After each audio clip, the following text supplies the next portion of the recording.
It is so good to have you here for today's Table Talk. A big thank you to Classic Interiors for powering Table Talk each and every month. And also, thank you to Gandolfo's for providing our delicious lunch. We are going to zero in today on something that has really been top of mind here in our state, budget cuts. And we are going to do more than just scratch the surface. We're going to really look at how these budget cuts are affecting real people, real families right here in our community. And we're going to let you know what you can do to help let lawmakers know that this matters. So let's right now go ahead and meet our incredible panel. We'll start right here with you, Matt. Thank you, Jolyn. So I'm Matt Smith. I own a couple of agencies that work with kids that are developmentally delayed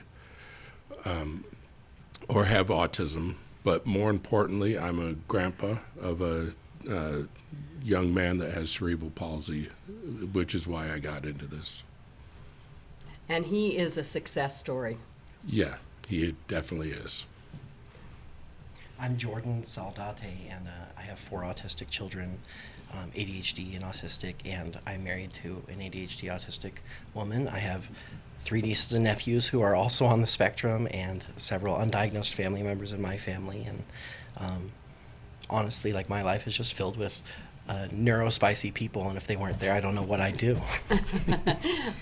And Tiffany? Yes, my name is Tiffany. I work for Matt through his various agencies, and I helped create an early intervention program for ages 3 to 5 that help them learn these pre-educational skills to get them ready for kindergarten and learn to work through behaviors and difficulties before they even get into school.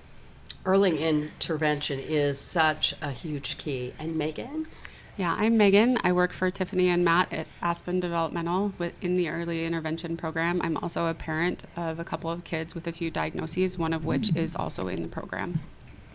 All right, well, thank you all so much for being here. Let's kind of start at the very beginning, Matt, with what we know about these cuts. As you and I have had conversations, or I remember back in December, we were talking about the fact that the applied behavioral analysis was getting cut, and now there are more cuts.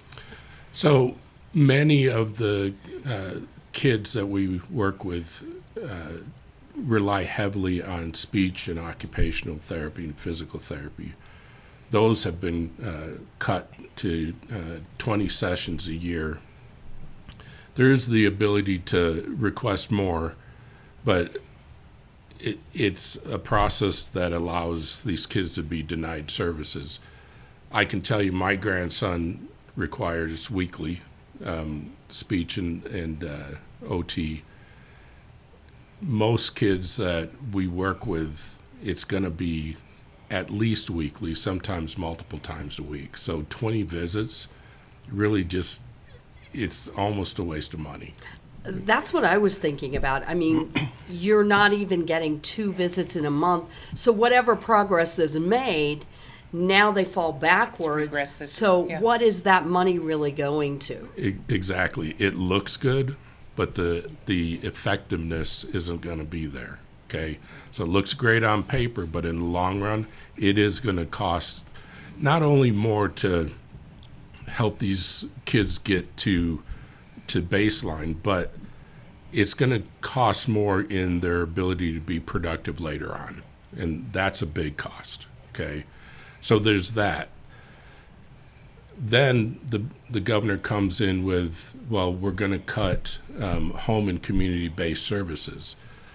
That involves a service called behavioral intervention.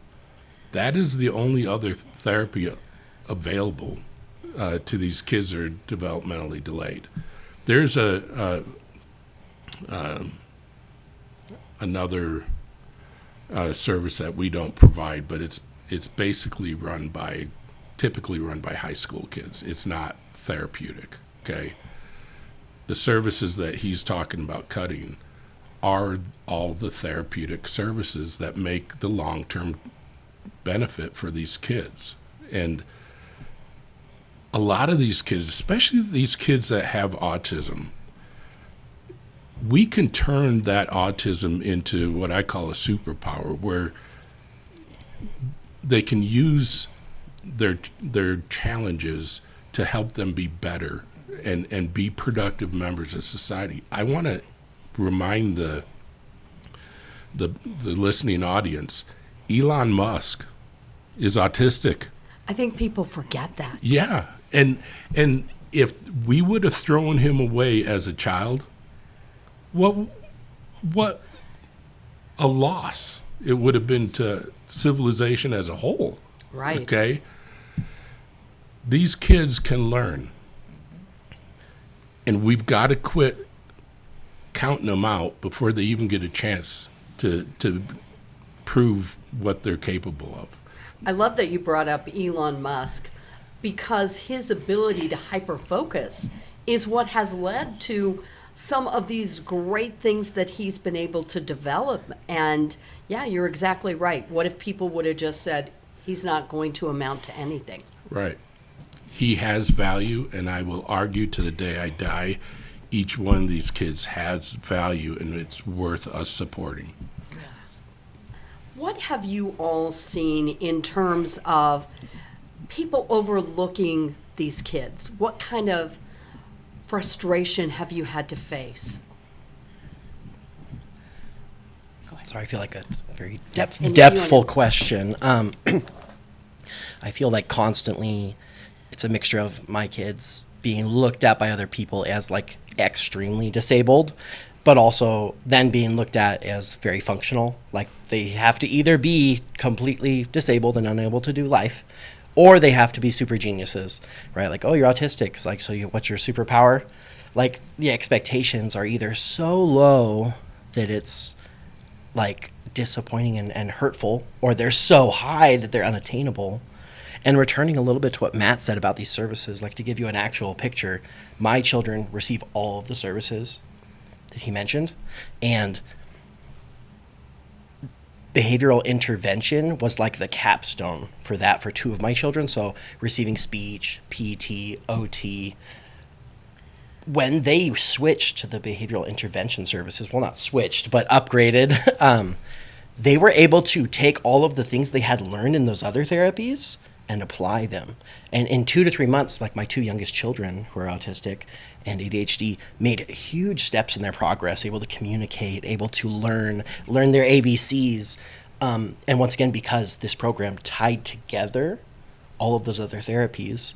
And if they were capped at 20, they would already be done for the year, right? And if they got rid of those programs, my children would be stuck where they were, like no ABCs, no numbers, often like the lack of ability to communicate with anyone. And the governor never said why he's capping this stuff, why he wants to get rid of services. And a lot of these services are literally taking my child from point A to point B. And the intervention program, once again, that was the cap of like, here's how we're going to apply all these things we've learned. And I didn't know about it. No one told me. Like, we had to learn on our own. We had to find Tiffany and Matt and get the children in there.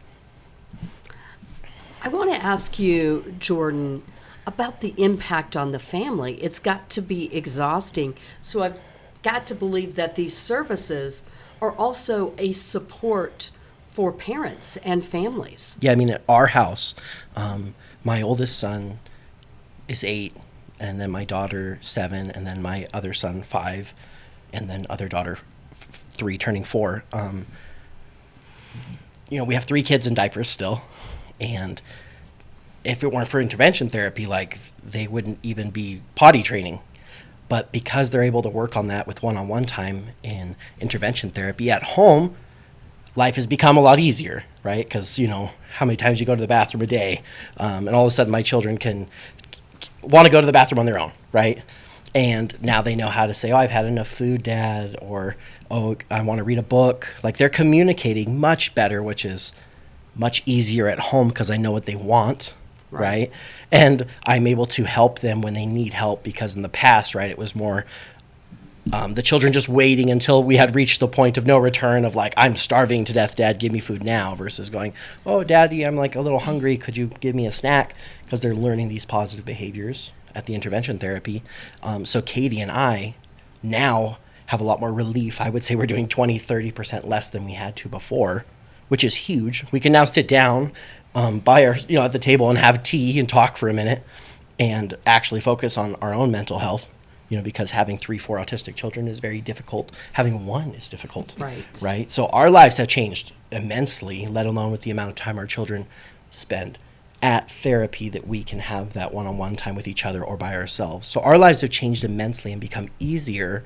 And also we are able to deal with our own struggles personally because we have the support system now to function. And also we're able to tell our friends and family, hey, why don't you give Matt a call or Tiffany a call? Why don't you come with me and learn a little bit more about this? I don't have to do this all myself now. Right. Tiffany, as we were having lunch, you said something that was so intriguing to me. You talked about the fact that because these kids that have some developmental delays require so much attention, that sometimes children in the family who are neurotypical end up learning those behaviors because they see that that's a way to get some attention. Yeah. Most kids thrive off of attention, from any type of attention they can get. If they've learned that, if I have these behaviors and I get this attention, it continues. These behaviors will continue and they'll get worse. But if they're shown, hey, I can get positive reinforcement from choosing positive behaviors, then they learn that, the other children will learn like, I don't have to have these negative behaviors to get attention as well. So there's still, it's all a positive aspect. And in this field, I've worked in this field for so many years that I've seen what intervention can do for all these children, and families. Like, my parents come to me and sometimes they're crying because it's like, it's a breath of fresh air. Right. For them, because they didn't know how to help their children. Because a lot of parents don't know that these services are available. And when they find these services and they start seeing the positive changes in their children, it's just like he said, it's life-changing, it's life-altering for the whole family, not just the child, it's the whole family.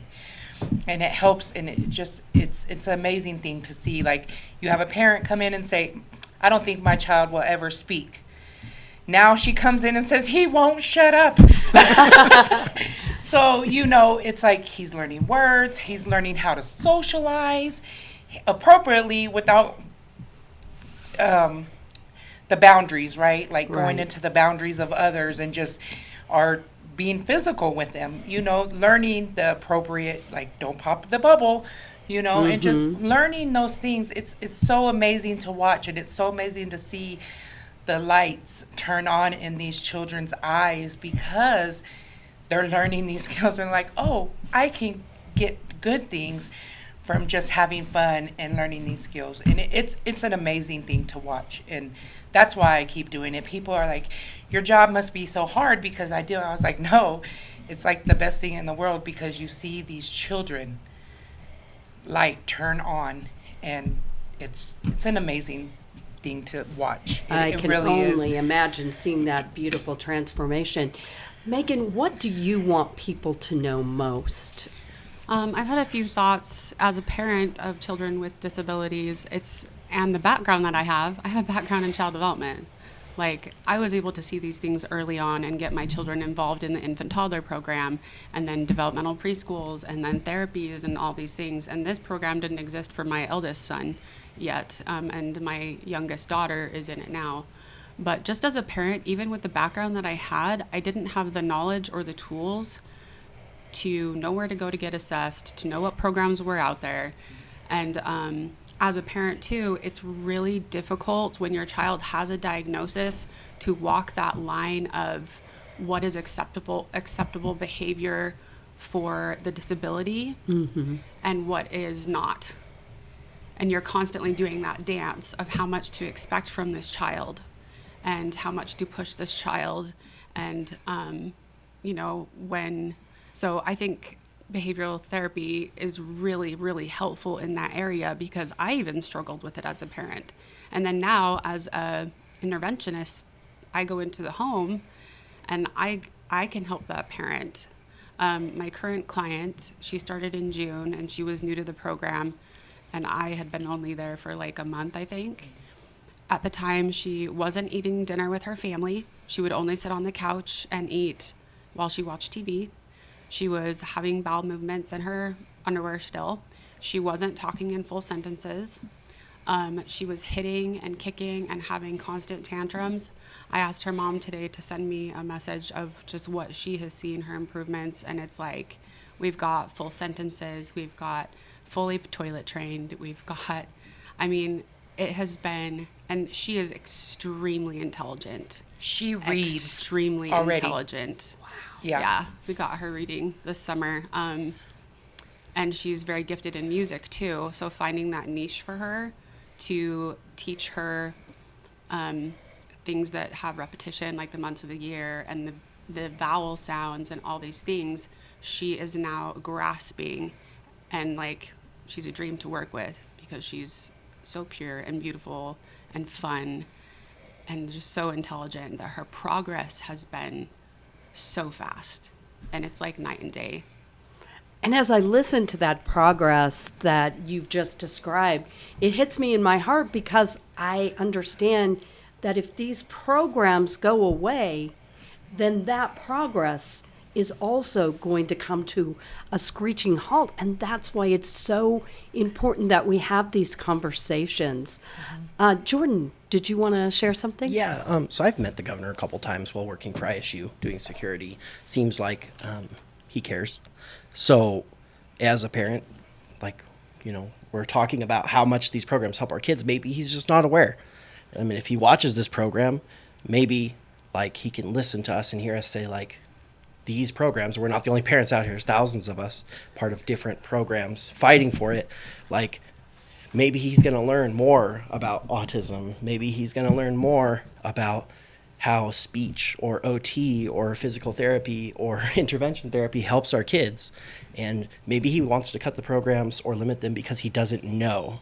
And if that's the reason, we want to know that, because here we are willing to share, willing Right. to help educate the governor or anyone that these programs are changing our children's lives and preparing them to be part of the workforce someday, to go Which to is college, important. to run for president. These children can do it if we just help them a little bit. So please, learn more before you cut these programs that are changing our kids' lives. So true. It takes a lot of vulnerability to get real about the struggles. Megan, what have you seen with regard to all of that? Just the vulnerability, as you talked about, trying to walk that fine line of what should we expect versus taking into account, the diagnosis. I've had several people ask me if my daughter, who's nonverbal, is autistic. What's wrong with her? Is she autistic? And I'm like, well, even if she was, okay. Right. It's information. It's information to then get my child services. It turns out that she has apraxia of speech and fine motor dyspraxia are her diagnosis, and a cognitive delay, which had me rolling my eyes because Tiffany's met my daughter. She can't say much, but she says a lot. Yes. I was just going to speak to specifically, though, the importance of early intervention while our children's minds are so malleable. If they don't have those building blocks at the stage that they need in the early intervention between 3 and 5, the governor will learn as systemically these children are passed into the public school system and aren't able to function there, and the schools don't have the resources they need, and then it's going to cost the state more and more money at each level as these children are not successful and need more and more support. I love that you're bringing up, and with your background in child development, that important window of getting these kids It's at crucial. that particular point. And you're so right, this is going to pass on, and I believe sometimes, and Those who know me know that I love movies, and there is a part that just fits with this that comes from Christmas Vacation. And, bless his heart, Cousin Eddie literally takes to heart that Chevy Chase says he wants his boss with a big bow on him. And when he's confronted and everyone's like, you cut the Christmas bonuses, he says something that I think really applies to what's going on here. He says, sometimes things look good on paper, but lose their luster when you see how it affects real people. And I think that's what's happening right now. There is this focus, this emphasis on, we want to set the example and have this balanced budget and be seen as fiscally responsible. And as you lean in a little bit and start to see what this is going to mean for real people and real families, I believe those policies that require these cuts lose their luster because the cost is too high. Yeah. And I'd like to remind people that there is no greater asset to this state than the healthy family and the healthy children.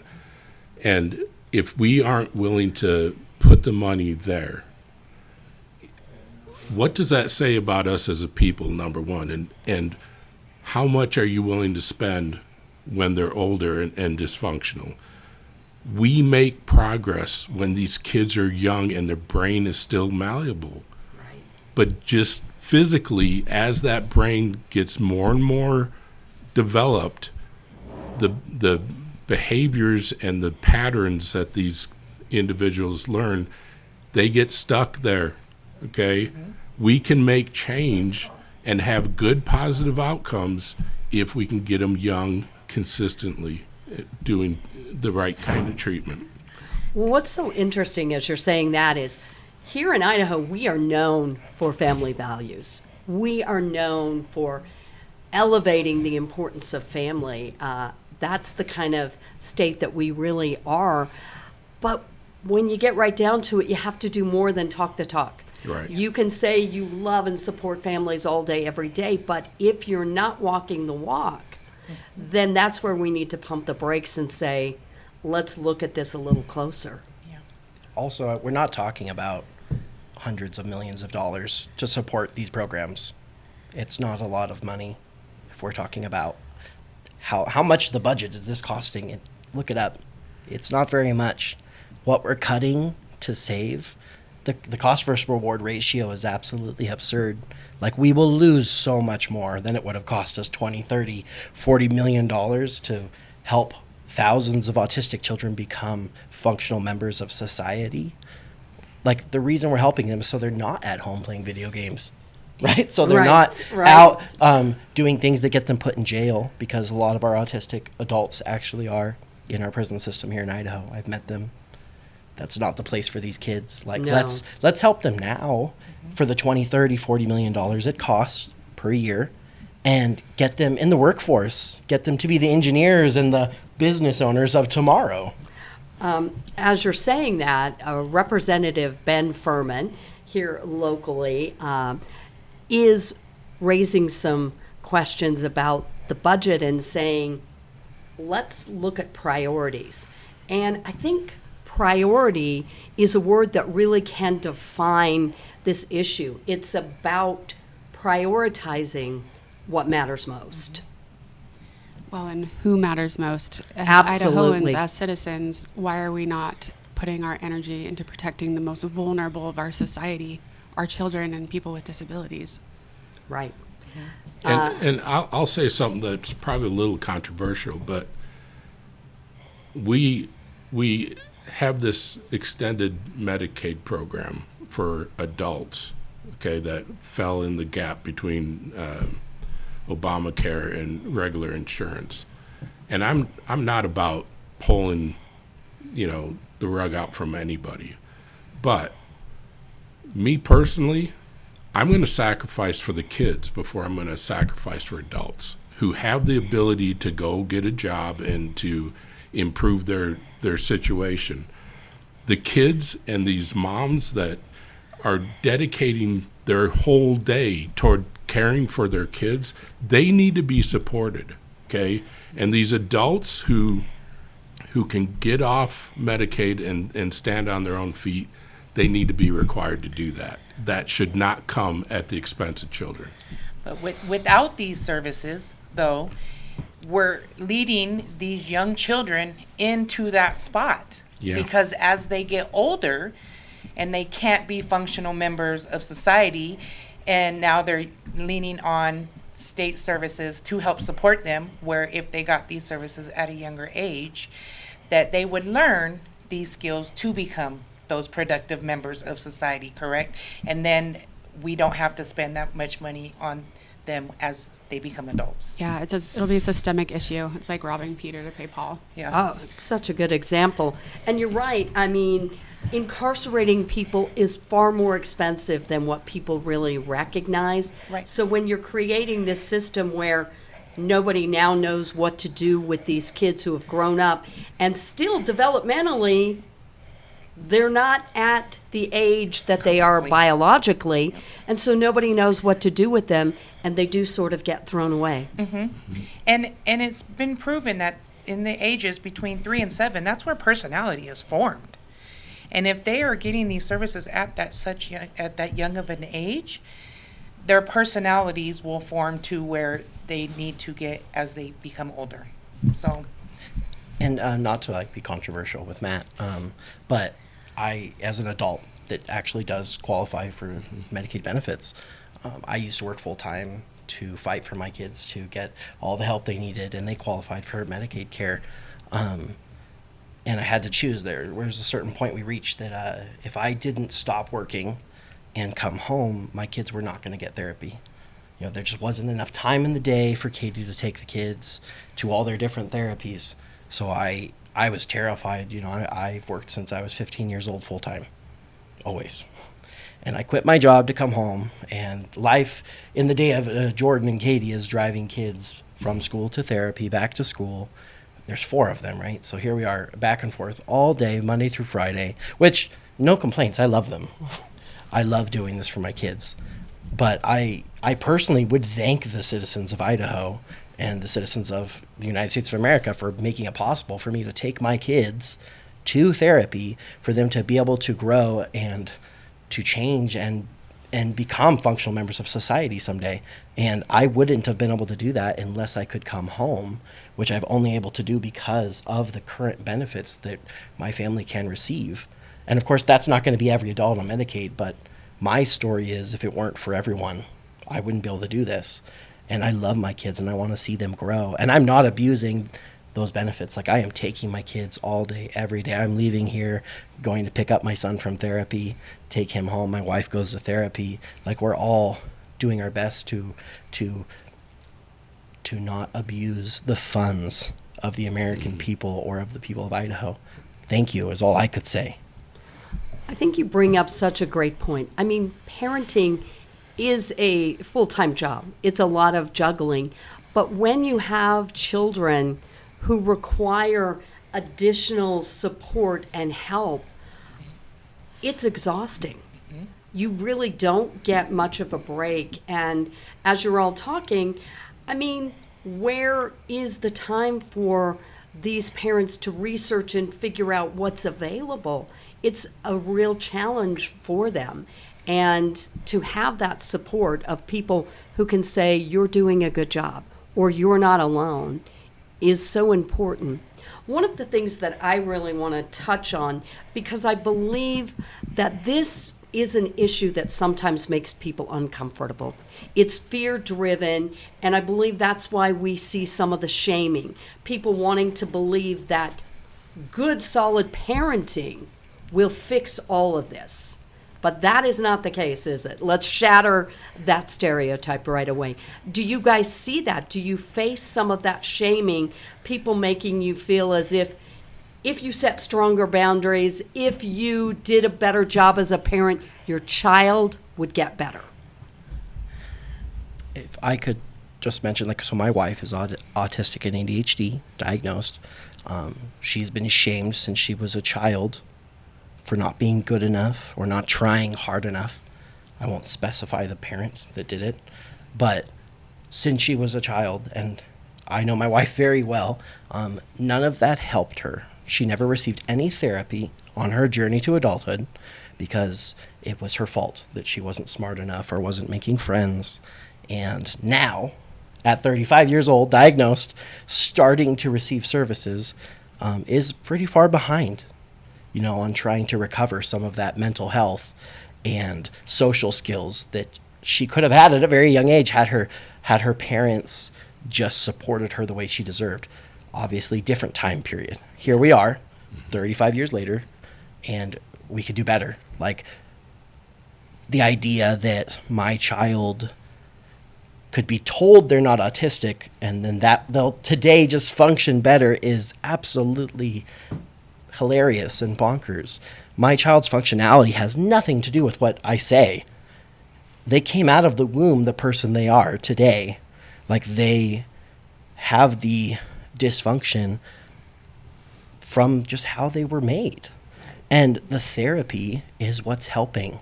Parenting my child harder is only going to cause trauma, like the trauma my wife has, the trauma I received from my parents, right? And this is not a blame game. We're not saying, oh, what bad parents. They didn't know. We know, though. Yes. I don't have the excuse anymore. I can't hit my child because he's pooping in his pants, right? That doesn't exist anymore. I'm getting him the therapy he needs, pelvic floor therapy. We're going to the pediatrician. We're getting him all the help he needs, and none of it is because he's a bad kid. Right. Right? It's all There because are no bad kids. You're of right. the way he was born. Yeah. And like she said, there are no bad kids. It's just the things like how they were made or how they were born, and they need to be taught or shown a better way of doing things. And that's just what we do. I don't know how many parents have come to me and they say, oh, my parents say there's nothing wrong with them. They just need a spanking. And that's not okay, because now what are we teaching these kids? Oh, when you do something I don't like, I can hit you, correct? And then that shows the kids like, oh, you didn't do what I wanted you to do or like that you did that, so now I'm going to hit you. No, we're teaching these kids these socially appropriate behaviors and using their words like, I don't like that you did that to me, instead of just hitting. And like, I have a parent who says the dad doesn't want his son to get services because it's just a typical 3-year-old. Well, what is typical? Exactly. That's what the world looks at like, oh, this is just typical behavior. No, it's not typical behavior to throw books at your daycare teacher. If I may briefly, Tiffany, so that statement, this is typical, it's very interesting. This is like a test. Anybody can do at home today. If you know an autistic child or an autistic adult, and you're saying statements like, this is typical. So if man was saying, oh, this is typical, I can almost guarantee that if he gets tested, he's probably autistic. He's probably ADHD. Because most people say, oh, this is typical. I grew up that way. Yeah. You are autistic. You know what I mean? Like, I've gone into homes, met people, and they go, oh, this is very normal. And I was like, oh, I am not autistic. I am a neurotypical person. And I went to go get diagnosed, and that was my diagnosis. These behaviors we're seeing in homes from autistic people, they are neurodivergent behaviors. So if you see those as normal, it's because you're a neurodivergent, and you grow up in a home full of autistic people. So true. Kids really do learn what they live. Exactly. It's so important. Yeah. Megan, how about you as you're hearing all of this? Well, just to your original question, as a parent of a child with disabilities, my eldest is 12 now, and he tested a false positive for autism. He has executive functioning dysfunction, ADHD, anxiety, and dyslexia. Anyway, we've got some sensory stuff thrown in there too.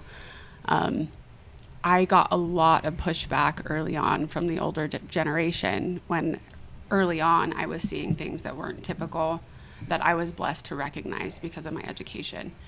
And it's so funny now, after the years and years and years that I've advocated for this child and worked with this child, brought him home and homeschooled him for 2 years to get him reading, taken him to all the things for years, they're going, see, we knew he was fine. Oh my goodness. And I'm like, And they're not seeing everything I'm it like, took. Not telling mom, hey, good job. Good job. Right. He tested out of his IEP because he was finally performing at an academic standard that he should be. And I bet no one told him good job either. Other There than have, you, probably. There have been good teachers, and there have been teachers that were absolutely devastating for his development because of their refusal to follow his IEP. It is more common than we even imagine. Matt, I'm sure you come face to face with so much of this. Yeah, I mean, we work with kids in the school as well, and I am going to advocate for the schools. They typically try the best they can, but they do have limited resources. Hands tied. Yeah. Part of the reason that we developed the early intervention program is because I was hearing what these kids were doing in school. And a lot of those behaviors that are being considered as uncontrollable in the school can be resolved in early intervention. So you never see it in the school, okay? It really comes back to getting the child where the brain is malleable to be able to affect the changes, so later on in school they're not taking as many resources as they would normally. Another thing I want to bring up, though,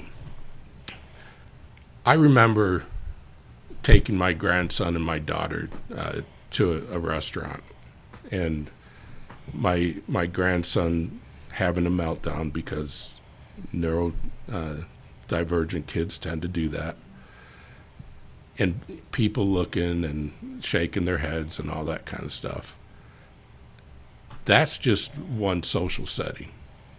But we don't think about how this mom or this dad is dealing with these behaviors every day, every waking hour, and frankly, often even in the night. Oh, they don't get a lot of sleep, do they? No. I mean, I just took care of my grandson for 2 days, had him overnight. I literally couldn't go to work, okay? I had to be there with him, okay? He's 10 years old. He's still messing his pants. So here I am on the floor changing a diaper of a 10-year-old, okay? He's got to be fed at certain times. He's tube fed, okay? Now, he does go to school, and they've got a great program. I believe his school is Summit Hills. Fantastic program. They've got nurses in there that work with the kids. Love that program.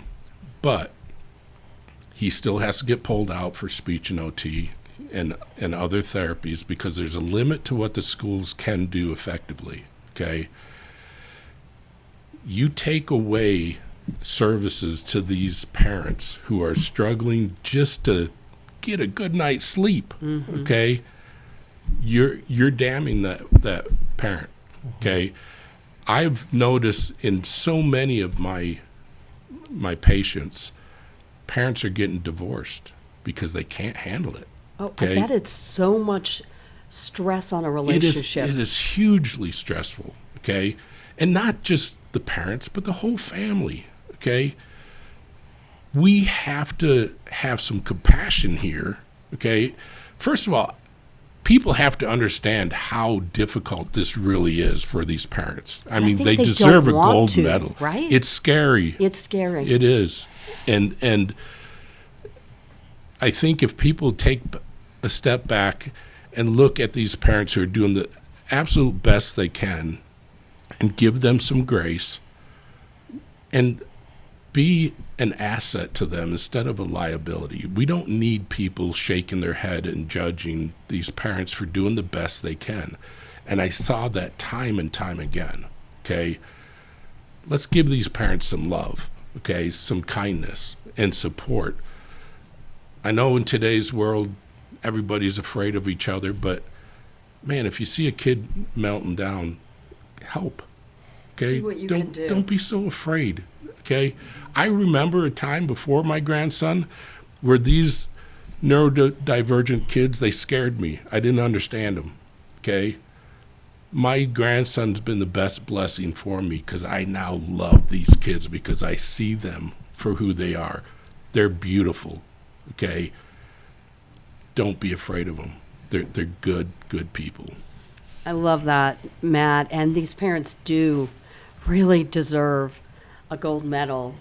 Megan. I was just going to say, and what message is a child receiving when they're the ones seeing the other adults shaking their head? Right. Oh, Like, so what's true. wrong with me? Why am I so bad? And they internalize that and they believe it. What I think is so ironic about this is that a lot of times people stand in judgment of these parents, and yet if they had to deal with even 5 minutes, they'd probably be in the corner in the fetal position, rocking back and forth and begging for it to stop. So I think we have to find the courage to look at what these parents are doing and recognize, how dare you judge them as a bad parent when you don't know the road they're walking? Yeah. I had my son was abused by a family member who took their behavior as a personal slight, thought that, oh, there's just no respect here, and decided that they were going to fix that. And my son, basically is assaulted by a family member to learn a lesson. That's when he first developed the behavior of hiding in the closet, which I had never seen by any of my children up to that point. And I didn't ever want to see that. And we've got him feeling safe again. But, it's not helpful. No. Let's not hit an autistic child because, we need to teach them. We need to learn them something. Let's be supportive. Like Matt was saying, and anybody listening to Matt, it's not a money grab, this business. He's talking about what he's doing. He's helping children. He's really filling something that doesn't exist in Idaho. And if you want to be part of that, go open up a business doing this because it's helping our kids. It's changing their lives. I was working 3 years ago. I remember when my coworkers told me, hey, if you knew your kids were going to be autistic, why don't you just stop having them? And I was so confused. I looked at him, he was genuinely thought this, right? And I thought, it's better that my children had not existed. First of all, your child doesn't come out of the womb with the A on their head saying that they're autistic. And also, shame on you for thinking that a child shouldn't exist because they're autistic. No parent out there should be deciding to not have children today because they're going to have an autistic child. Obviously, everyone should decide how big their family is going to be with their partner. That's whose business it is. But I'm so grateful for all 4 of my kids. It's hard. It is hard every day, and we are grateful for the support system we have now, for the people sitting around this table. Absolutely. But we don't need the negative statements. My son doesn't need to hear that he shouldn't have existed because he's autistic.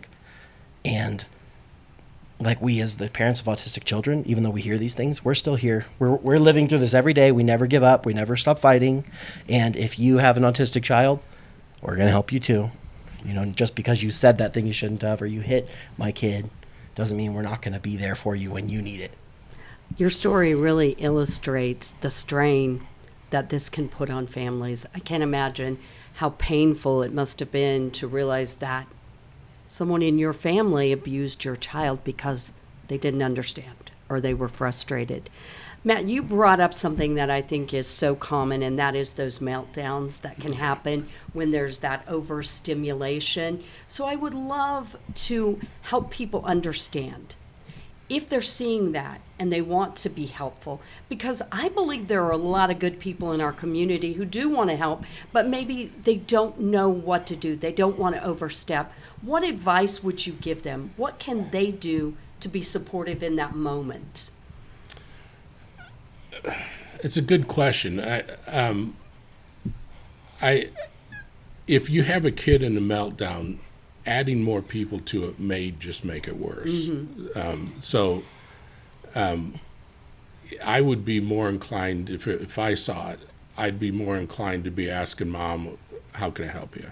Okay. That's a great, just go right to the source, Yeah, right? because nobody knows that kid better than Mom, okay?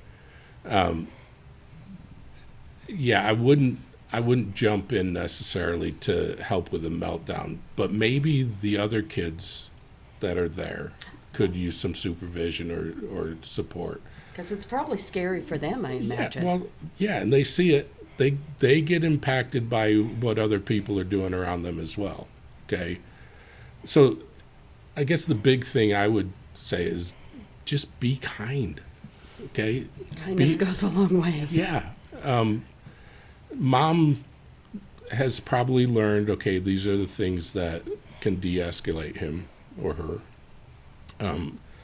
If this was happening in the center, I would expect that my staff are finding a place that does not have a lot of stimulation, okay, to help the kid calm down, maybe work with them on their breathing.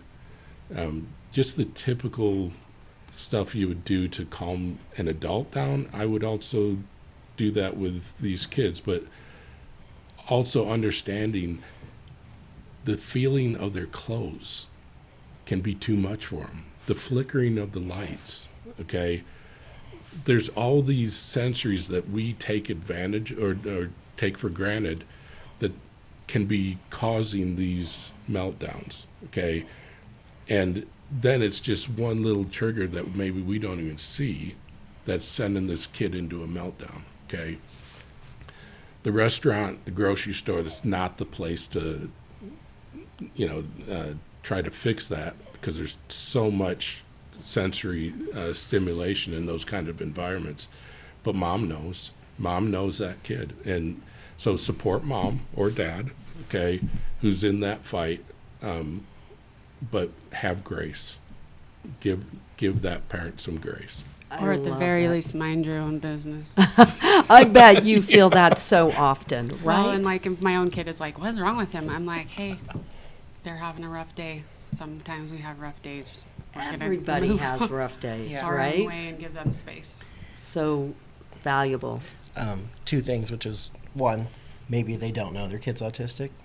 Give them Matt's card, right? Tell them, hey, have you heard of this program? Really great. My son's in it. The number one thing I actually always do in this situation that you brought up is I tell the parent, hey, you're not alone. We understand. You don't need to be ashamed of your child. We're here if you need anything.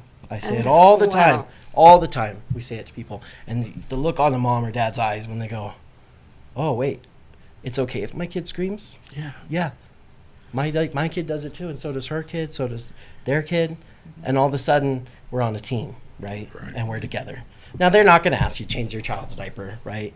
But they all of a sudden feel safe, A little bit less alone. ashamed. Because I imagine you become hyper aware of the eye rolls, the sighs, the disapproving looks. And when you're already in a really challenging time and probably functioning on very little sleep, Not super that helpful. has got to be really hard. Yeah. Tiffany, how about you? What have you seen that could perhaps maybe offer a little support to families?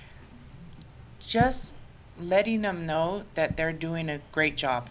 They probably don't hear it enough, They right? don't hear it enough. And I've been in a store where there's been kids having a meltdown, and I watched the parents bring them out of the meltdown, and I just walk into like, hey, good job, and they're like, huh? And I'm like, I work in this field, and you did an excellent job working through that problem with your child, and You deserve a raise. you know? do, yeah. And also, too, just letting other people be aware of these type of disabilities. I've worked in this field a long time, like I've said, and I worked in a school where we would walk down the hall with our kids, and the other kids would lean back, and I'm like, well, what's wrong? Well, my mom says they have a disease, and I can't get next to them. Oh, that's hurtful. And for them to hear that, it's like, no. So I would bring those kids into the classroom to work with. And then they realize, like, hey, these are kids just like us that want to learn like us, that want to have fun like us.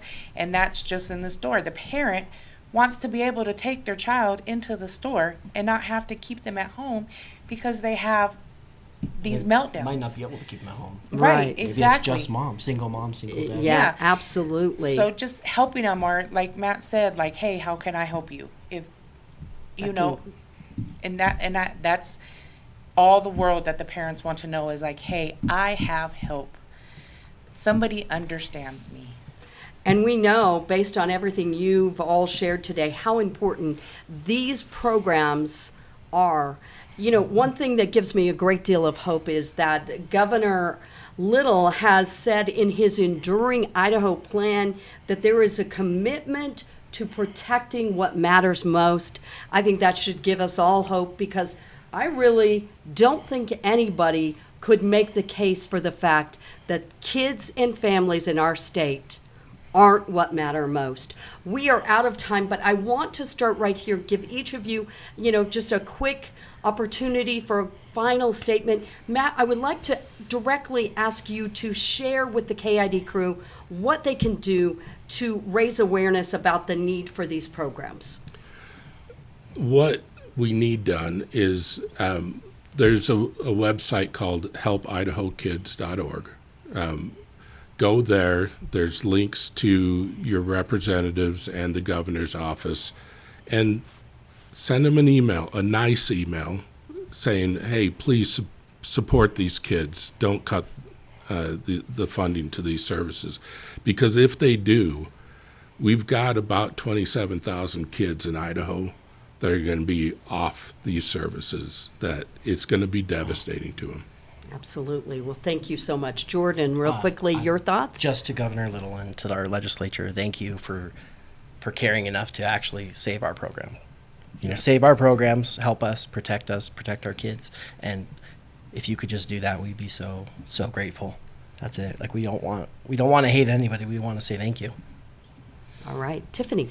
Yeah, just reiterating, we just want to support our children and our vulnerable population and help these kids grow and thrive to the potential that they can make it to. Thank you. And Megan? Just that all of these kids deserve to start kindergarten on an even playing field, whether or not they are a family who needs Medicaid or not. I did not expect to be a single mom of 4, and my children need these services. Thank you so much. Thank you all for sharing your stories and helping raise awareness about this. And a big thank you to Classic Interiors again for sponsoring Table Talk each and every month. And thank you to Gandolfo's for our delicious lunch. We will see you next month for another edition of Table Talk.